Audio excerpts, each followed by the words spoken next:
أعوذ بالله من الشيطان الرجيم. بسم الله الرحمن الرحيم. الحمد لله رب العالمين. والصلاة والسلام على سيدنا وحبيبنا وقرة أعيننا وثمرة فؤادنا محمد المصطفى صلى الله عليه وسلم وعلى آله وأصحابه أجمعين. أما بعد. السلام عليكم ورحمة الله تعالى وبركاته. Дорогие мои братья, Аллах мне в этом году осчастливил, дал тауфик, возможность совершить хадж. Я прошу Аллаха, чтобы Аллах принял хаджи, паломничество всех наших дагестанцев, всех мусульман и все оставшиеся, и те, кто ожидают возвращения домой. Прошу Аллаха, чтобы они все вернулись в благополучие, здравие к своим семьям, своим родным, близким. Прошу Аллаха, чтобы Аллах принял у всех паломников их хаджи, их зияраты, их хорошие деяния, их садака, которые они совершили во время хаджа. Скажите аминь. Пусть Аллах будет всеми нами довольными. И те люди, которые в этом году намеревались совершить хадж, но по каким-то причинам не смогли совершить хадж, я хочу и этих людей обрадовать. Инша Аллах, когда наступит судный день, и когда этот человек, который хотел поехать в хадж и не смог по причинам совершить хадж, иншаллах, когда он откроет книгу, где записаны его хорошие амалы, он там найдет этот хадж, иншаллах. Вознаграждение, салаб этого хаджа он, иншаллах, в ахирате найдет. Но чтобы на самом деле своими глазами увидеть лучезарную Медину, чтобы своими глазами увидеть Каабу, вокруг которого совершали таваф все пророки и все посланники Всевышнего Аллаха, конечно же, ради этого стоит стремиться и ради этого стоит тратить средства, чтобы хотя бы один раз в жизни увидеть зиярат пророка, алейхиссалату вассалям, посетить посланника Аллаха. Конечно, ради этого стоит, чтобы мы совершили хадж и совершили обряды хаджа, совершили таваф вокруг Каабы, совершили са'ю между Сафа и Марва, чтобы мы выполнили 5-й столб ислама. Ради этого стоит, дорогие мои братья, стремиться, стараться, копить деньги и совершать хадж. Пусть Всевышний Аллах, все, кто не смог, пусть Аллах им откроет дорогу в следующем году, все, кто желает, пусть Аллах им облегчит дорогу для совершения хаджа. Дорогие мои братья, иншаллах, мы сегодня будем говорить о страхе перед Всевышним Аллахом. Всевышний Аллах в одном из аятов Корана говорит: Бисмиллахир рахманир рахим, ва ияя фархабун. Меня бойтесь, говорит Аллах. В другом аяте Аллах говорит: Бисмиллахир рахманир рахим, ва хафуни ин кунтум му'минин. И вы, говорите, меня бойтесь, если вы себя считаете уверовавшими. Аллах в этом аяте повелевает, чтобы мы боялись Всевышнего Аллаха. И Аллаху Та'ала обязал его для нас, и Аллах сделал для этой богобоязненности условия.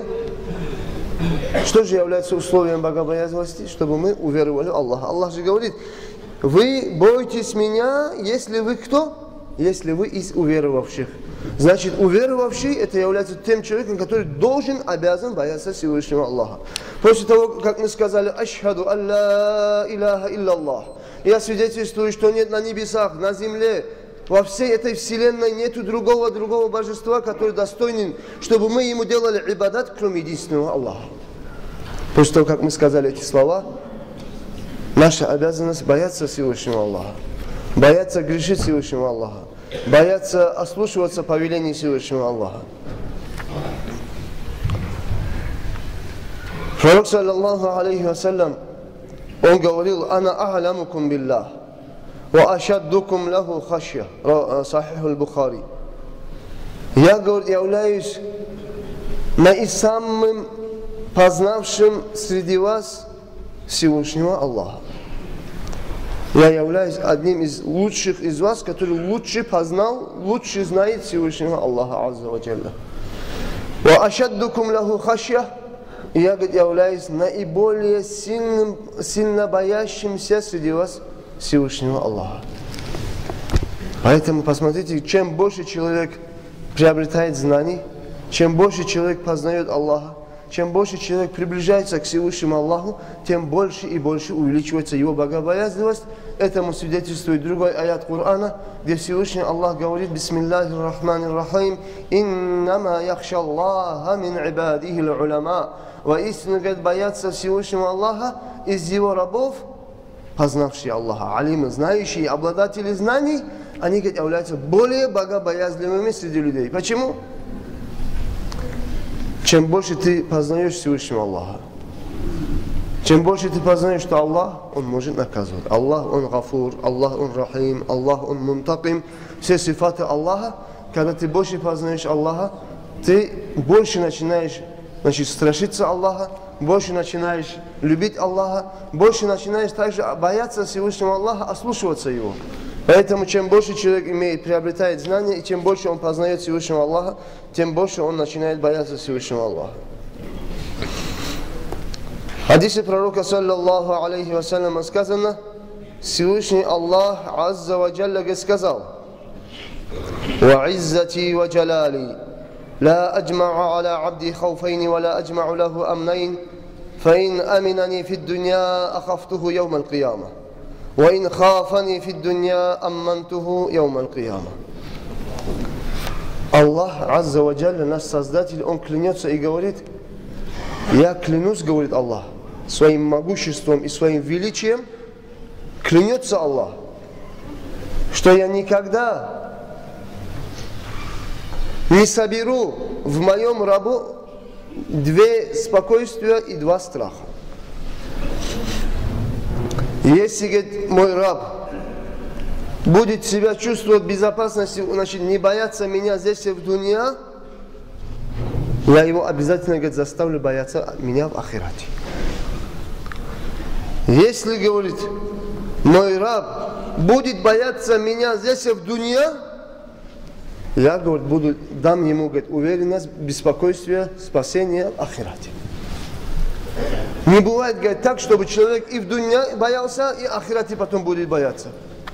Не будет, говорит, так, чтобы человек в дунья был спокоен, не боялся Аллаха, делал, что хотел из грехов, потом ахирате тоже, чтобы был таким уверенным. Такого, говорит, я никогда, говорит, не будет в моем рабу. Тот, кто, говорит, боится меня здесь и в дунья, он будет в безопасности в ахирате. Тот, кто меня не боялся в дунья, он будет находиться в страхе, бояться меня в ахирате. Бояться от наказания Аллаха, что Аллах его бросит в ад. Также в хадисе пророка, дорогие мои братья, сказано: «Иза кша'арра джильду л-абди мин хашьяти Аллахи, тахаттат анху хатая, кама ятахатту ан аш-шаджарати л-балияти варакуха». Джами'у Са'ир. Посланник Аллаха, саллаллаху алейхи вассалям, говорит: когда, говорит, будут бегать мурашки по коже человека, когда, говорит, будет содрогаться человек от боязни перед Всевышним Аллахом, то от него, говорит, будут падать грехи, как от, значит, сухого дерева, значит, осенью падают от дерева листья, вот так, говорит, от человека, говорит, падают грехи, когда, говорит, у его сердца, по его коже бегают мурашки, значит, боясь Всевышнего Аллаха. Когда раб Аллаха боится Аллаха, падают его грехи, как, значит, сбрасывает, значит, свои листья деревья. قال الفضيل رحمه الله رحمة الله عليه. Фудайль, известный, значит, имам, известный табиин, он сказал: «Ман хафа Аллаха та'аля, даллаху л-хауфу аля кулли хайр». Тот человек, который, говорит, боится Аллаха, это его богобоязненность будет, говорит, его всегда направлять только на хорошее. Если человек боится Аллаха, разве он будет садиться за столом и поднимать, значит, алкоголь, пить алкоголь? Конечно, не будет. Почему? Богобоязненность ему скажет: эй, человек, тебе даже за столом сидеть нельзя. Не то, что даже употреблять этот алкоголь. Его богобоязненность его будет удерживать от этого греха. Его богобоязненность будет его толкать на совершение всех хороших деяний, в которых кроется довольствие Аллаха. Когда спросили Ибн Джубайра, радийаллаху анху, о богобоязненности, он сказал: «Хия ан тахша Аллаха хатта тахула хашьятаху байнака ва байна маасих».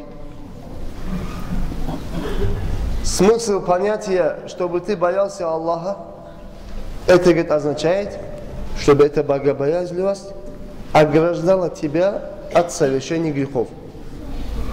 Если ты утверждаешь, что ты боишься Аллаха, значит, эта богобоязненность, она будет тебя ограждать от грехов. Если ты совершаешь грехи, значит, ты не боишься Аллаха. Если ты обманываешь людей, если ты совершаешь зулму людям, если ты крадешь у людей имущество, если ты совершаешь какой-то, такие-то грехи, и если ты не ограждаешься от этих грехов, значит, у тебя нет богобоязненности. Богобоязненность – это, говорит, то, что тебя защищает, ограждает от совершения этих мерзких грехов. Хадис, который приводит имам Аль-Бухари от Ибн Масуда, рады Аллаху анху. Посланник Аллаха, саллаллаху алейхи вассалям, сказал: «Инна аль-му'мина яра ذنوبه كأنه قاعد تحت جبل يخاف أن يقع عليه وإن الفاجر يرى ذنوبه كذباب مر على أنفه فقال به هكذا أي ذبه بيده فطار». Если мы хотим проверить у себя уровень нашего имана, мы грешники или же мы покорные рабы Аллаха. Анализировать и дать нашу себе оценку, это нам поможет сделать этот хадис пророка, саллаллаху алейхи вассалям. Расулуллах, саллаллаху алейхи вассалям, говорит, когда, говорит, мусульманин совершает грех, то он себя в глубине души ощущает, как будто бы он сидит под огромной горою, сидит под горой, и как будто бы эта гора вот сейчас на него обрушится. Вот в таком состоянии, говорит, бывает му'мин, когда совершает грех, когда ослушивается Аллаха. Он чувствует себя, как будто бы огромная гора находится над его головой, и вот сейчас упадет эта гора на меня по причине моего греха, который я совершил. Вот когда му'мин, говорит, себя вот так ощущает, это му'мин, говорит. А грешник, когда совершает, говорит, грех, он этот грех видит таким незначительным, такой ничтожной вещью, на которую даже особого внимания не стоит обращать. Когда, говорит, он совершает грех, он, значит, думает, как будто бы это какая-то муха, которая села ему на нос, рукой вот так сделала, эта муха улетела. Вот так, говорит, значит, легкомысленно относится, говорит, к грехам грешник. Когда мы знаем, что пропускать намаз харам, когда мусульманин 5 намазов, когда он упускает свое время, если он не чувствует, что сейчас на него гора обрушится, и он думает, что делать, если обеденный намаз пропустил, пусть проходит намаз. Гоняет этот свой грех туда, какую-то сторону. Человек, например, пропускает джума намаз, если он не думает, что вот сейчас Аллах на меня обрушит, я занимаюсь торговлей, дунья, деньгами, бегаю за дунья, оставляю фарз Аллаха, оставляю пятничный намаз. Если он это считает, как будто на него сейчас гора обрушится, он му'мин, он оставит этот свой дунья, значит, свои мирские занятия, и он будет стремиться на джума намаз. А грешник, когда ты ему говоришь, почему ты джума пропускаешь? Это является фарзом Аллаха, который Аллах тебе сделал фарзом неделю один раз. Он говорит, что делать, в следующий раз пойду. Как будто муха села на него нос, и он ее продогнал. Вот так он чувствует этот огромный, большой грех пропущения джума намаза, пропущения намазов, употребления алкоголя, совершения зина и так далее, и так далее. Он это видит, как будто там муха села, и он ее прогнал. Вот это, значит, весы, дорогие мои братья, по которым мы можем, значит, взвешивать наш иман и нашу греховность. Насколько мы му'мины и насколько мы грешники.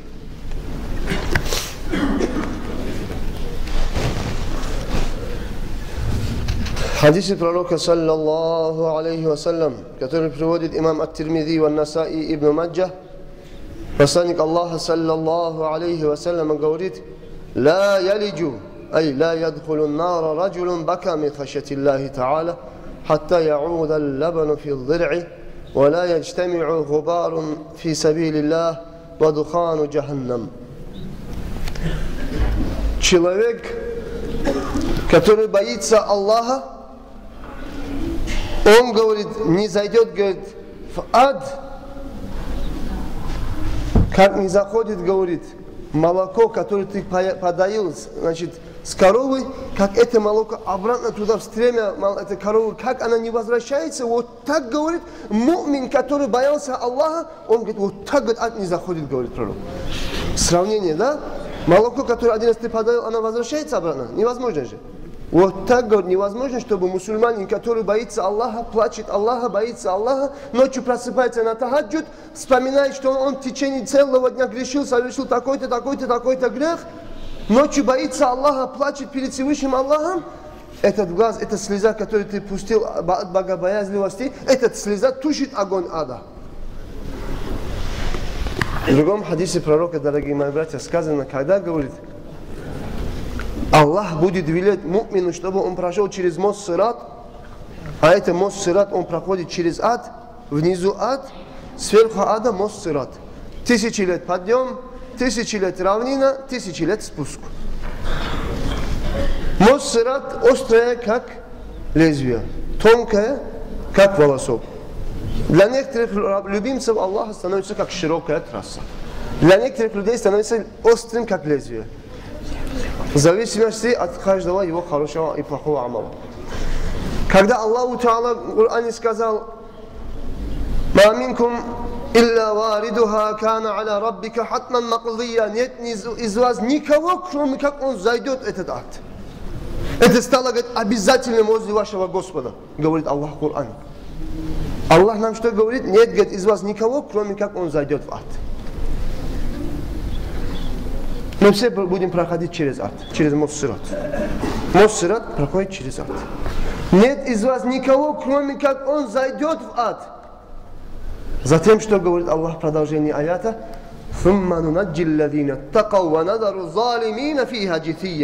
Затем говорит, когда му'мин будет проходить через ад, я, говорит, буду спасать уверовавших, а грешников, говорит, буду оставлять в аду, упавшими на сужда перед Всевышним Аллахом.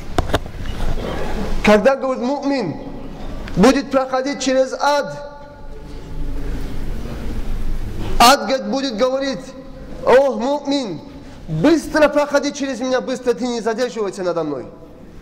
Потому что, говорит, нур твоего имана тушит огонь моего ада.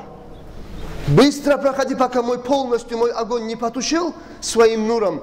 Быстро уходи через меня, говорит ад му'мин. Когда му'мин проходит через ад и заходит, Аллах ему говорит: заходи в рай.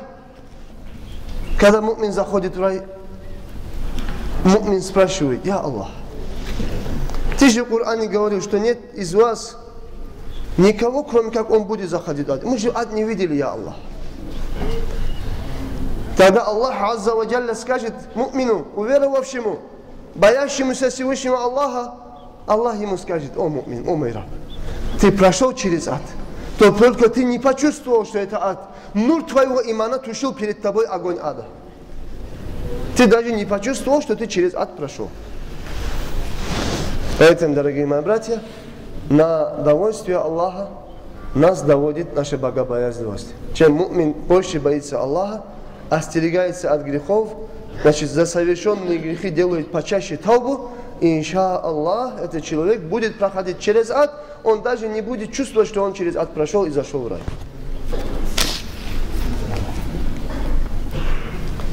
قال رسول الله صلى الله عليه وسلم لعقبة بن عامر لما سأله من نجات قال صلى الله عليه وسلم أملك عليك لسانك وأبكي على خطيئتك. Когда однажды Укбат ибн Амир спросил у пророка саллаллаху алейхи вассаляма и сказал: я Расул Аллах, как можно будет спастись завтра в судный день? В чем спасение завтра в судный день, я Расул Аллах? Пророк саллаллаху алейхи вассаляма сказал: амлик алейка лисанак. Ты вот этот язык, говорит, ты его береги, чтобы этот язык греховный не говорил. Ва абки аля хатиатик. И ты, говорит, побольше и почаще плачь за свои грехи, которые, говорит, ты совершал. Если будешь беречь свой язык и будешь делать побольше таубу за свои грехи, вот это является спасением для тебя в ахирате. Да, дорогие мои братья, богобоязливость – это необходимая часть для му'мина, потому что му'мин, верующий, должен всегда находиться между двумя состояниями. Если он одно из этих состояний потеряет, он может потерять довольствие Аллаха, может потерять рай. Что за состояние? Му'мин, верующий, всегда должен находиться байна аль-хауфи вар-раджа. У мусульманина должна быть богобоязливость, страх перед Всевышним Аллахом, за ослушание нашего Создателя, который нас создал, сотворил, отправил на землю, нам дает жизнь, нам дает ризки, нам дает все ни'маты этого дуня. Мы должны бояться этого Аллаха, который нам это все дал, должны бояться ослушаться Аллаха, азза ва джалля. И вместе с этим, дорогие мои братья, мы не имеем права терять надежду на милость Аллаха. Мы должны знать, что нас в рай не отправляют и не является причиной, чтобы мы зашли в рай, наши деяния. Да, наш хороший амал, когда мы зайдем в рай, в зависимости от хорошего амала будет подниматься твои степени в раю. Чем больше хороший амал совершал дуня, тем больше будет у тебя дорожа в раю. А этот твой хороший амал не является причиной, чтобы ты зашел в рай. Причиной, чтобы ты зашел в рай, и основной, значит, решающей является милость Аллаха, а не твои и не мои, значит, не наши благие деяния. Значит, деяниями человек в рай не заходит, рай заходит по милости Аллаха, азза ва джалля. Поэтому, если птица, какая бы она ни была красивая, какой же она ни была большой, если у птицы не будет одного крыла, может ли эта птица лететь? Без одного крыла может лететь? Не может. Если у мусульманина есть страх перед Всевышним Аллахом, но нету надежды на милость Аллаха, он никогда не взлетит и не дойдет удовольствия Аллаха. Значит, мусульманин должен находиться между двумя вещами. Между страхом перед Всевышним Аллахом и между надеждой на милость Аллаха. У Аллаха большая милость. Аллах, в хадисе пророка, алейхиссалату вассалям, говорит, Аллах, говорит, сказал, «Рахмати сабакат газаби». Аллах написал на лаухул махфузе, мой рахмат, моя милость всегда находится впереди моего гнева. Прежде чем разгневаться Аллах, всегда перед гневом Аллаха находится рахму Аллах. Аллах сначала делает рахму, прощает, потом после рахму Аллаха идет гнев Аллаха, наказание Аллаха. Аллах, значит, себе предписал и сказал, что мой рахму, моя милость, она всегда будет опережать мой гнев. Говорит Всевышний Аллах, азза ва джалля. Также, дорогие мои братья, Всевышний Аллах в другом аяте Корана говорит, бисмиллахир рахманир рахим.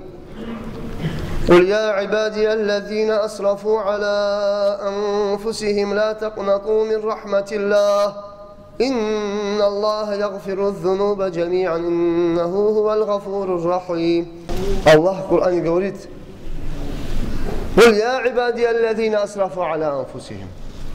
Ты скажи им, о Мухаммад, саллаллаху алейхи вассалям, ты скажи им, о рабы Аллаха, которые приступили против самих себя, совершили зулму самому себе, которые совершили много грехов, этим людям, говорит, ты скажи, говорит, о Мухаммад. Что скажи? Ла такнату мин рахматилля. Вы никогда не теряете надежду на милость Аллаха. Никогда вы не говорите, что я столько лет грешил, столько лет намазы пропускал, столько лет я совершал такой-то грех, такой-то грех, такой-то грех. Разве сейчас мне Аллах простит, что ли? Вот так, говорит, вы никогда не говорите и никогда не теряйте надежду на милость Аллаха. Ты, говорит, им скажи, говорит Аллах пророку, саллаллаху алейхи вассалям, ла такнату мин рахматилля. Вы не теряйте надежду на милость Аллаха, что Аллах вас может простить. Аллах, говорит, Он является прощающим, милостливым. Поэтому, дорогие мои братья, мусульманину является харамом терять надежду на милость Аллаха. Я столько лет грешил, 60 лет грешил, 70 лет грешил. Аллах что, сейчас мне простит, что ли, мои грехи? Да, простит. Что ты должен показать Аллаху? Ты должен показать Аллаху, что ты искренне раскаиваешься за свои грехи. Когда Аллах прогнал Иблиса с рая и сказал, что тебе проклятие до судного дня, и в судный день ты и все, кто последовали за тобой, будут заходить в ад. Тогда Иблис сказал, я Аллах, я клянусь твоим величием, я буду всегда стремиться на земле заблуждать твоих верующих рабов. Аллах сказал: я Иблис, я, говорит, не буду лишать моих рабов таубу, покаяния, до тех пор, пока, говорит, их душа не дойдет до глотки. Пока, говорит, до суда их рух не будет выходить, пока вот до суда рух не дойдет, я, говорит, от них, говорит, мою таубу, мое прощение, мою рахму, говорит, я от них, значит, скрывать, урезать, говорит, я не буду. Если они перед смертью даже, если раскаются искренне за свои грехи, тогда тоже, говорит, я буду принимать их покаяние. Тогда, говорит, Иблис, говорит, испугался, заплакал, в других книгах написано, когда он испугался, заплакал, он, говорит, на это место помочился, это место вышло, значит, вот этот табак, и Иблис, говорит, сказал, вот этот табак тоже я буду заставлять курить, значит, верующим рабам. Вот так был, дорогие. Поэтому Иблис, он всю жизнь, каждый день стремится, чтобы нас, значит, направить на грехи, заставить нас грешить Аллаху. Но Аллах же говорит, что я вам таубу же не закрыл ворота таубу. Пока ты еще живой, пока у тебя есть рух, делай таубу, возвращайся ко мне, я, говорит, тебя буду прощать, говорит Аллах. Поэтому мусульманин, как птица, запомните, как птица, мусульманин должен находиться между страхом от Аллаха и между надеждой на милость Аллаха. Дай Аллах нам тауфик, дорогие мои братья, всегда держать эти два состояния в нашей душе, надеяться, бояться Всевышнего Аллаха, грешить Ему и раскаиваться, и надеяться на милость Аллаха, когда мы, значит, грешим и каемся Всевышнему Аллаху. Вассаламу алейкум ва рахматуллах.